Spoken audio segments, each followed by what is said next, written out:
पर जोर देती है, यानी लिंग के साथ साथ नस्ल, वर्ग और यौनिकता के अंतर संबंधों की आवाज उठाती है।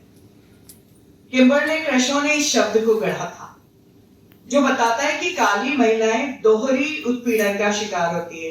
आज सुबह हम प्रोफेसर शिवराज जी को सुन रहे थे जब वो बता रहे थे कि दलित पुरुष और स्त्री एक समान समस्याओं से जूझते हैं, तो वहां मुझे मेरा मन किया एक बात में, मैंने मन ही मन एक बात जोड़ी कि स्त्रियां और अधिक जूझती हैं। स्त्रियां उसी दलित पुरुष की भी हिंसा का शिकार होती है। तो कहा जाता है कि स्त्री और भी दलित है और दलित स्त्री उस दलित स्त्री से भी दलित है। तो एक ये यहाँ पर बात फिर से हुई कि हमें इंटरसेक्शनलिटी को बहुत ज्यादा विश्लेषण करने की जरूरत है, उसका डायसेक्शन करने की जरूरत है, क्योंकि अगर हम फेमिनिज्म की आवाज उठाते हैं तो केवल वो दिल्ली की स्त्रियों तक या वहीं तक नहीं पहुंचनी चाहिए, कहीं गहरे इस समाज की जड़ों में कई परतों में जो स्त्रियां दुख भोग रही हैं और अभी तक कहीं ना कहीं अपने होने की कैद में हैं, उससे उनको मुक्ति चाहिए। और आज की लेटेस्ट जो तरंग आई थी डिजिटल एक्टिविज्म की, वो आप सब जानते हैं मी टू की थी। उसमें बहुत सारी स्त्रियां सामने आई और उन्होंने यौन उत्पीड़न पर अपनी आवाज उठाई, जो कि पहले कभी नहीं हुआ था। एक बहुत बड़ी तरंग उठ के आई और वो भारत तक पहुंची। और आपने भारत में भी देखा होगा कि बहुत सारी स्त्रियों ने अपनी आवाज उठाई और मी टू पर अपनी आपत्ति दर्ज की। पाश्चात्य फेमिनिज्म की ताकत उसकी व्यक्ति वाली दृष्टि में है। यह महिलाओं को उसके व्यक्तिगत अधिकारों के रूप में देखता है, जैसे संपत्ति के अधिकार, तलाक और गर्भपात का अधिकार। लेकिन आलोचक कहते हैं कि ये मुख्य रूप से सफेद और मध्यम वर्ग की महिलाओं पर केंद्रित रहा है, जिससे गैर सफेद महिलाओं की आवाजें कहीं ना कहीं दब गई। पर मुझे लगता है कि एलिस वॉकर और टोनी मॉरिसन जैसी लेखिकाओं ने आगे आकर अपनी आवाज उठाई और अलग तरह से अपने विमर्श को प्रस्तुत किया। चंद्रा तलपड़े मोहंती की अंडर वेस्टर्न आईज एक किताब है जो बताती है कि पाश्चात्य फेमिनिज्म कभी कभी तीसरी दुनिया की महिलाओं को जिस रूप में चित्रित करता है, वो कहीं ना कहीं सांस्कृतिक साम्राज्यवाद को बढ़ावा देता है। तो अगर आप पुराने विक्टोरियन समय के उपन्यास पढ़ेंगे तो वहां एक काली स्त्री कहीं दूर काम करती हुई दिखाई तो देगी, पर अपनी आवाज उठाती हुई नहीं दिखाई देगी। ये बाद में आता है, जब टोनी मॉरिसन आती हैं, एलिस वॉकर आती हैं और अपनी आवाज उठाती हैं।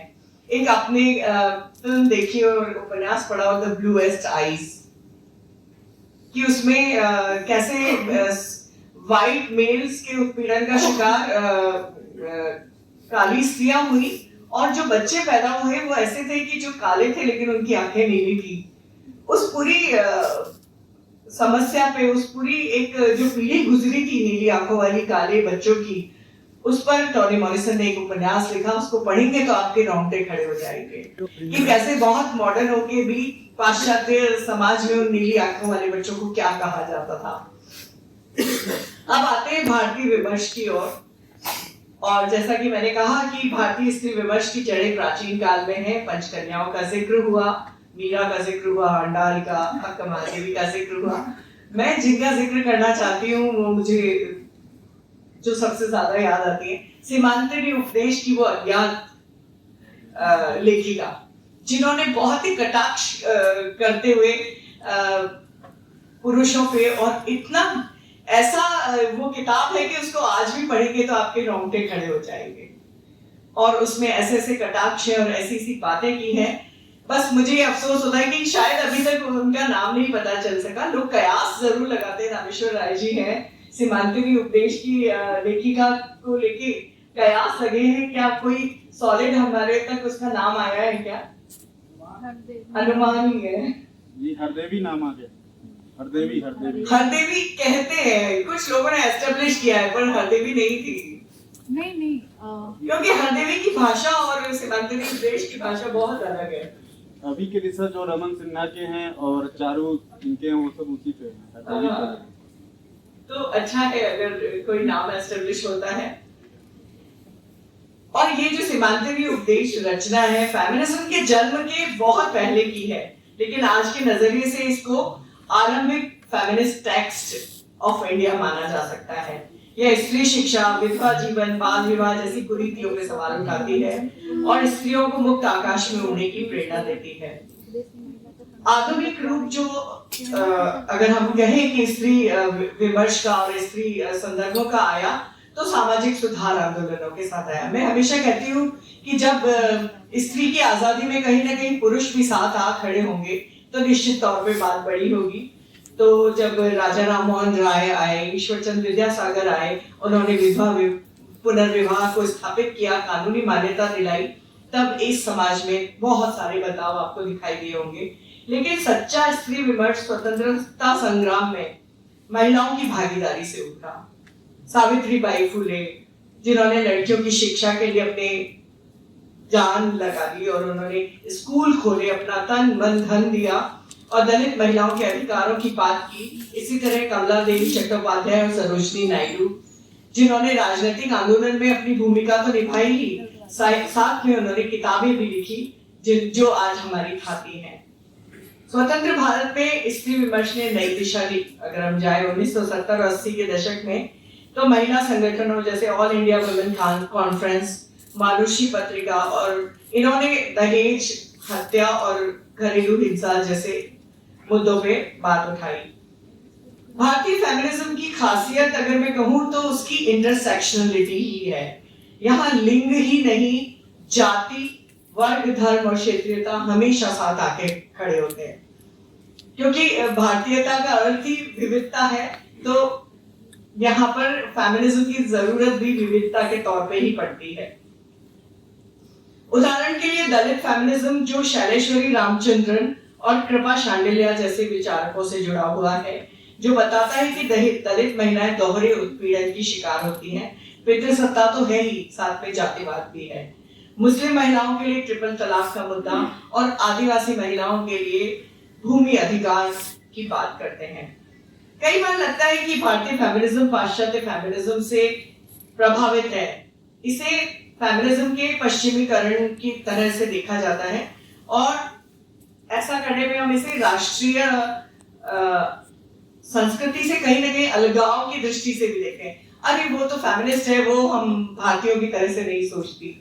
या फेमिनिज्म के ठप्पे को जैसे ही किसी स्त्री पे लगा दिया जाता है, उसको एलीट बना देते हैं। हम ये कभी नहीं सोचते कि जो चिपको आंदोलन था, वो कोई एलीट स्त्रियां नहीं थी। उन्होंने जाके पेड़ों को घेरा और अपने भारत के इको फेमिनिज्म को कहीं ना कहीं एक अलग ढंग से जन्म दिया।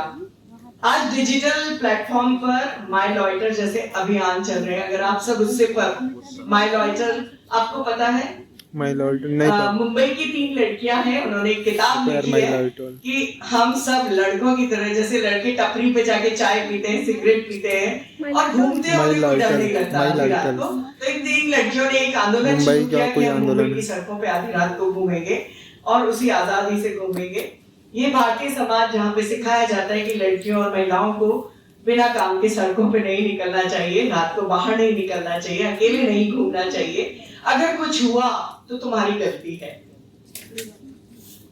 तो ये 3 लड़कियां थी, इनका नाम है शिल्पा फड़के, समीना खान और शिल्पा राणा ने।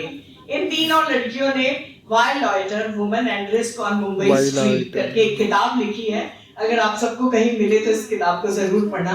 ये आपको एक नया नजरिया देगी। एक अर्बन लड़की जिसे हमेशा डराया जाता है, काम पर जा रही हो तो कोई साथ जाए, कहीं जा रही हो तो कोई साथ जाए। और एक और हमारे साथ वनिजा जी बैठी हैं, हम इको फेमिनिज्म की बात करेंगे उनकी उपस्थिति में।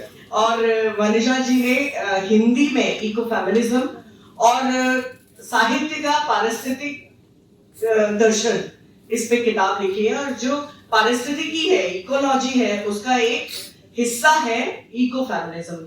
अगर आपको मैं बहुत सरल शब्दों में बताऊं तो आपने अपने घर में माँ को देखा होगा, अनाज फटकार रही है और कुछ दाने चिड़िया को डाल दिए। ये इको फेमिनिज्म का सबसे सुंदर उदाहरण है कि मैं रहूं और मेरे साथ चिड़िया चुरगुन तुम भी रहो। कोई बीज निकला कहीं से, माँ ने आम खाया, बच्चों को खिलाया और उसकी गुठली गई गाड़ दी। तो जो स्त्री है वो पृथ्वी का पर्याय है। तो जो पर्याय है, जो खुद को नष्ट होते नहीं देख सकती, तो धरती को नष्ट होते कैसे देख सकती है। तो वंदना शिवा हमारी इको फेमिनिस्ट हुई हैं, उन्होंने बहुत सारी किताबें लिखी और वनिजा जी ने हिंदी में कई किताबें लिखी हैं। तो मुझे लगता है कि इको फेमिनिज्म एक बहुत स्वस्थ और नया एक फेमिनिज्म, नया तो नहीं कहूंगी, इसको भी करीब हम कहें तो पिछली सेंचुरी में ये आ चुका था, लेकिन अब ये भारत में धीरे धीरे हम सब के स्तर पे नए तौर पे आ रहा है। जैसे कि अभी आप सब हैदराबाद यूनिवर्सिटी में जब जंगल कटे थे तो निश्चित तौर पे लड़कियां और लड़के दोनों बराबर की संख्या में वहां जाकर विरोध करने खड़े हुए होंगे। ऐसे ही हमारे यहाँ भारत में जब अरावली, हमारे यहाँ राजस्थान में जब अरावली पे संकट आया तो बहुत सारी आदिवासी स्त्रियां सड़क पर उतरी थी।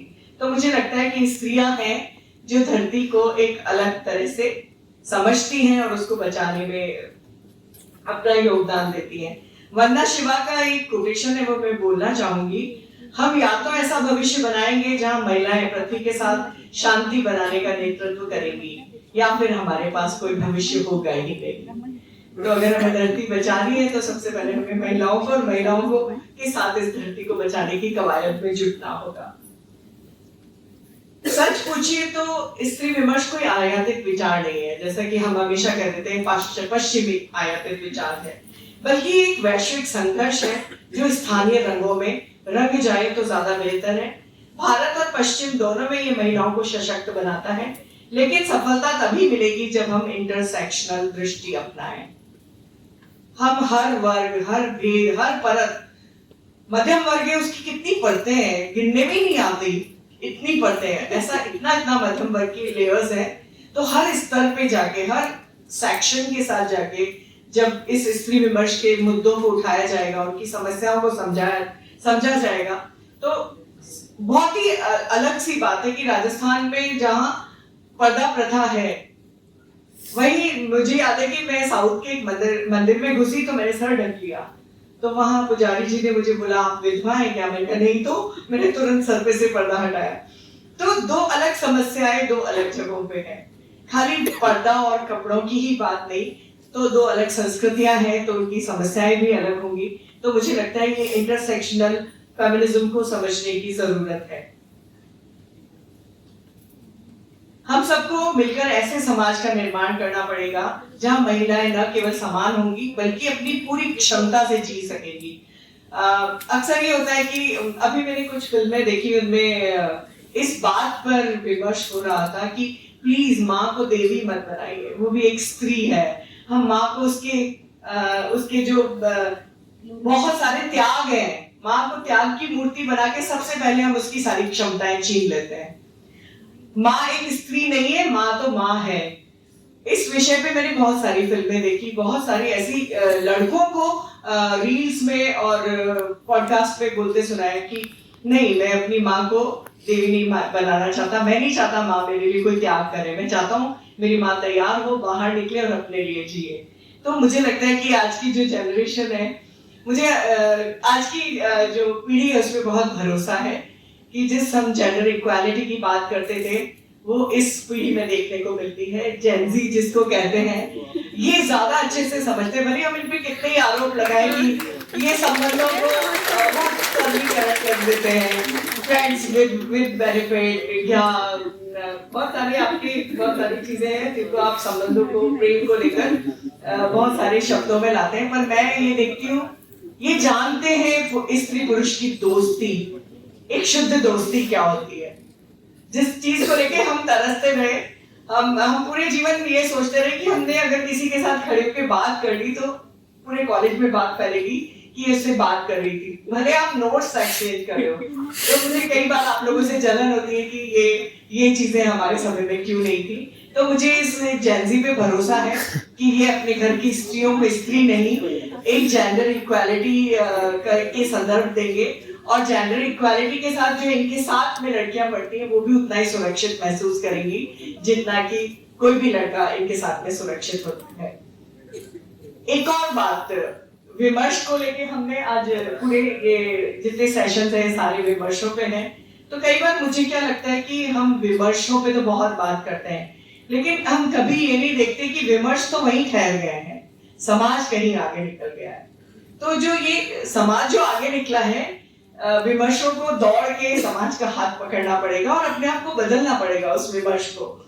विमर्श पीछे छूट के बस अपनी ढपली अपना राग नहीं अलाप सकता, विमर्श को भी तेज चल के समाज की गति को पकड़ना होगा, क्योंकि विमर्श सेमिनार हॉल्स या पत्रिकाओं के विशेषांकों में बंद होकर नहीं रह सकता।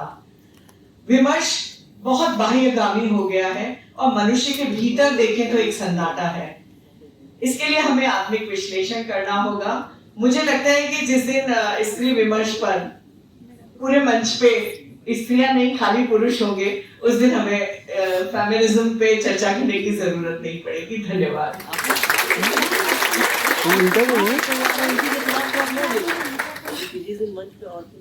मीठा बोला